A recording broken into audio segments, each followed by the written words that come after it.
Okay, let's take an opening statement for Coach before we get to any questions.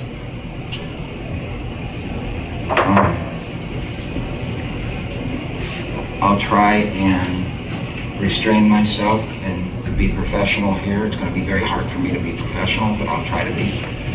I guess I've done over maybe 1,100 of these, 1,200 of these post-game press conferences in my career.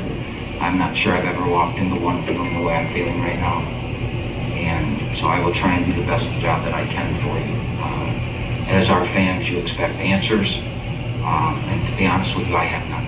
I don't have any. 38 years, 1,200 games. I've never seen anything like that. And I know I'm embarrassed by it. I know I'm embarrassed that we filled this arena, for the last three nights with a team that we expected to compete for a championship. It was the #1 RPI team in the country for a month. That was a team that beat some of the top mid-majors in the country, a team that beat a Power 5 on the road, a team that looked like they had the specialness to win a Horizon League championship. And right now, I'm not sure we even belong in the tournament, let alone thinking that we could win it. So that's how my feels right now. I have no answers. So you guys ask questions and I'll try and answer them honestly and the best that I can. What do you suspect, Cam? Because the issue, like what we see, is those periods of offense that gets run. There is some standing around and things like that. What do you suspect is leading to that? Well, we're not running offense. Our point guard brings it up and dribbles it around and tries to make plays. And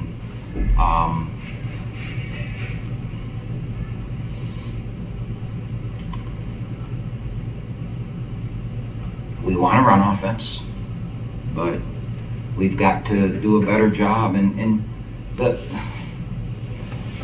that your question throws me a little bit, because when we scored 40 points in the first half, and that was with a 3-minute stretch of the worst basketball a team could possibly play. Mike Covington, my assistant, said that looked like a 5th grade team offensively during that 5-possession stretch. And I think he's right. I mean, what we did. So we've got a 13-point lead, and they've called 2 timeouts, and they're struggling, and we steal the ball from them, and we have a breakaway with Jamal Cain running down the sideline, and instead of throwing it up in the air to him and let him dunk it, make it 15, and the roof goes off this place, we fumble it. The referee, for some reason, gives us the ball back. I guess maybe they hit it out of our hands. We run a play, get a 3 and miss it, so we get nothing out of it, and then we turn it over 4 straight times, and the next thing you know, it's a 2-point game. And they went 2-2, 3-3 on those 4 turnovers. And now a team that was ready to go home thinks they can win. We get it back to an 8-point lead at the beginning of the half, and we talk to them about I said on TV, the team that turns the ball over in the second half is going to lose. We turned it over 4 straight possessions to start the second half, and 5 out of 6. And an 8-point lead's gone. Then, we get it back up to 5, and then we throw a lob pass and we drop it out of bounds. We throw a pass to a guy wide open and he dribbles it off his foot out of bounds. So if you want to say, what kind of hell of an offense are you running, say it, and you can complain about it. You can complain, and it's all coaching. That coach doesn't know what he's doing. You can say that all you want, tweet it at me, call me names, do all the crap you did after the game Friday night. I don't care, all right? What I care about is us winning, and we're not winning. We're not playing good, and we are just shooting ourselves in the foot. So to answer your question, I have no idea what to do about our offense. Well, I would imagine, because you do have periods where you run it, and it looks like vintage Oakland offense, where it's firing on all cylinders, and as you talked about, just for whatever reason, and if you knew, you'd fix it, obviously, but you'll have 4 possessions like that. Where I think there was a stretch tonight, you got 4 minutes, where you guys didn't, over 4.5 minutes, you guys didn't make a field goal. I don't really even know how many you attempted, like in that stretch too. Just, from that standpoint, where it can be so good, and then at the same time, you guys can struggle so much. I forgot to look at how many possessions there were tonight, Neil, but normally we play at 65 possessions. So if this was a normal 65 possession game, we turned it over 23 times. Right. That means we had 42 chances to score. And we shot 29% from the 3 and 37% from the field at home. Now I will say this, we knew coming into the year that we might be challenged offensively. Other than Blake, I wasn't sure who would be a consistent 3-point shooter. Mike has really stepped it up on that. Jose Price as a freshman is going to give you games, but he's also going to play like a freshman, which he did tonight and some games leading up to this. So we knew that if we were going to be a top of the league, high caliber team, which we were for a long time, we aren't anymore, but we were for a long time, we were going to have to defend and rebound. Rebounding would be our Achilles heel because we don't play a center. We don't have the big. Jamal's a really good rebounder, but he's still on the perimeter. And so we knew that we would have to do that, and on the nights that we didn't make shots, we were going to have to win with our defense. So the bottom line offensively, though, is, okay, if we can't make shots and we're challenged offensively, we've got to run good offense and get quality possessions. We cannot turn the ball over 23 times. And our, Trey Townsend sprained an ankle, and who knows if he'll be able to play next weekend, because a lot of times when you battle through it and limp around like he did, the next day it blows up, and we'll see what happens. Give him credit for trying to play and wanting to play. There were a lot of people that would have just sat out that game. But you look at our other, of our top 4 offensive players, the other 3 of them turned the ball over 8, 5, and 4. And how many of those 17 turnovers were forced by Northern Kentucky? I'll let you make that decision. My decision on that is very few, if any. You turn the ball over, you give teams runouts, things like that, trouble's going to happen. I've never seen a team turn it over like Northern Kentucky did to us, and at least 5 times we had runouts and we didn't score. I've never seen that before. In the 1,200 some games I've coached at Oakland University, I've never seen what happened today before. And so, as I said at the beginning of this, I'm trying to put my arms around it. I'll take all the blame.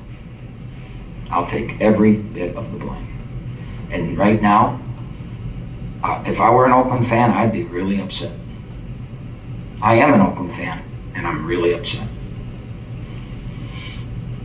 I know, Camp, like right now you're in the moment and everything like that, but when you boil it all down, the stakes are still the same, right? Where you do control your destiny to be a top 4 seed. I don't know what happened today. I have to look around and see. I know that we had 4 games left, and I believed that we would have to win 2. Right. If we won. I think Purdue-Fort Wayne's in second now.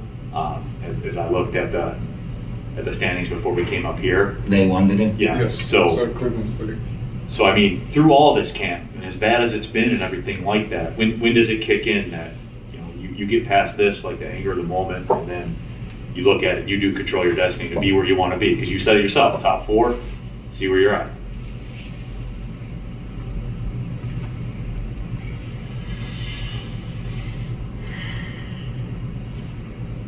We have the first and second place teams coming in here. Right. We just played the 4th, 3rd, and 5th place team and couldn't win.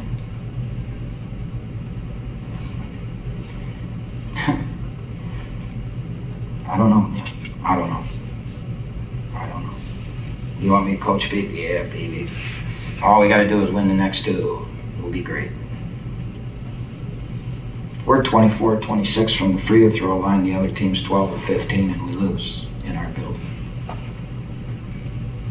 They make one more three than do. We have a higher three-point percentage than they do, and we lose.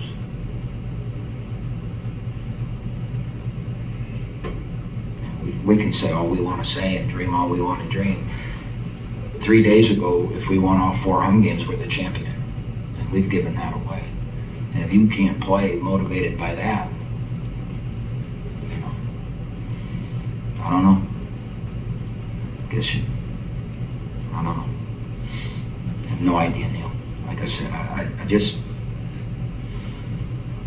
I'm kind of embarrassed right now. I'm embarrassed for me. And what I mean by that, I'm embarrassed that I'm coaching a team that had a chance to win a championship, and we've done what we've done, and I'm pointing the finger at me. Everybody else can too. Come on, it's fine, but I'm pointing it at me. So I gotta fix it. I'm not gonna sit here and tell you I can fix it right now. We got Sunday, we play Thursday. We got Monday off and 2 days of practice. We got a lot of soul searching to do to figure out what we have to do.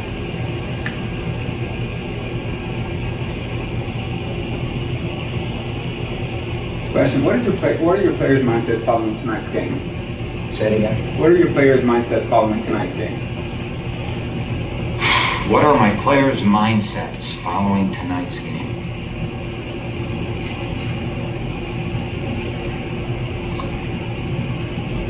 We just spent some time in the locker room, and you guys had to wait for us up here, and I don't know what their mindset is, but I trust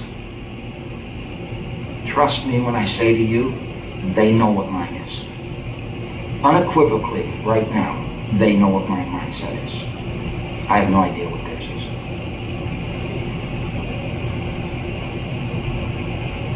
We're talking about a championship that we just handed. We still, coming into today, had a chance to win the championship. Cleveland State's got to go to Detroit. Right?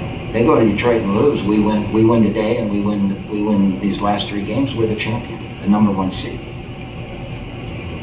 Now, as Neil just asked me, how do we get to even in the top 4 with a bye? A bye in a home game.